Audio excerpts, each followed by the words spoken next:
Hello friends, அனைவருக்கும் வணக்கம். இன்றைக்கி முடக்கத்தாங்கீரை கேழ்வரகு அடை செய்யலாங்க.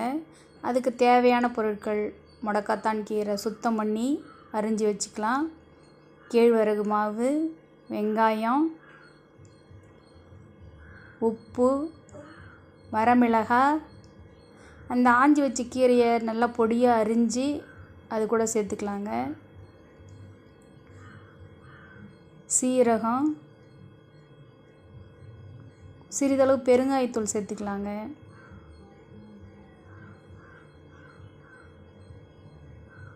உப்பு சேர்த்துட்ட பிறகு சிறிதாக தண்ணியை சேர்த்து மாவை நல்லா பிசையலாங்க. அடை பதத்துக்கு மாவை நல்லா பிசைஞ்சு எடுத்துக்குவோம். கீரை, வெங்காயம், மிளகாய் எல்லாமே ஒன்றா சேரணும். நல்லா பிசைஞ்ச பிறகு அடுப்பு பற்ற வச்சு தோசைக்கல் வைப்போங்க. தோசைக்கல்லை வச்சுட்டு எண்ணெய் ஊற்றி சிறு உருண்டைகளாக ஆக்கி அதை தோசைக்கல்லை வச்சு தட்டலாங்க. சூடு தாங்காதவங்க வாழை இலையில் வச்சு தட்டி எடுத்து போடலாம். அல்லது ஒரு வெள்ளை துணியில், ஒரு பாத்திரத்து மேலே வெள்ளை துணி வச்சு தட்டி எடுத்து போடுவாங்க. நம்மளுக்கு தோசைக்கல்லையிலே தட்ட முடியும்னா தோசைக்கல்லையே தட்டிக்கலாங்க. இந்த முடக்கத்தாங்கீரை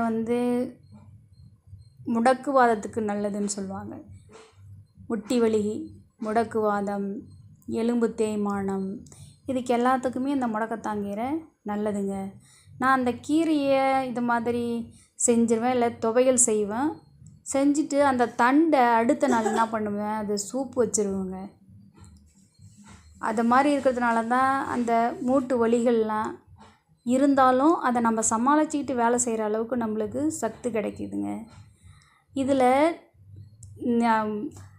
திருப்பி போட்டுட்டு அடைய நெய் விட்டு அதை இது பண்ணும்போதுங்க, அந்த முடக்கத்தான் கீரையில் இருக்கிற சிறு கசப்பு கூட தெரியாதுங்க. எதுக்குமே நெய் சேர்த்துக்கும் போது சுவையும் நல்லா இருக்குங்க, உடம்புக்கும் நல்லது. இதில் நல்ல கொலஸ்ட்ரால் தான் இருக்குது, அதனால் பயப்பட தேவையில்லை.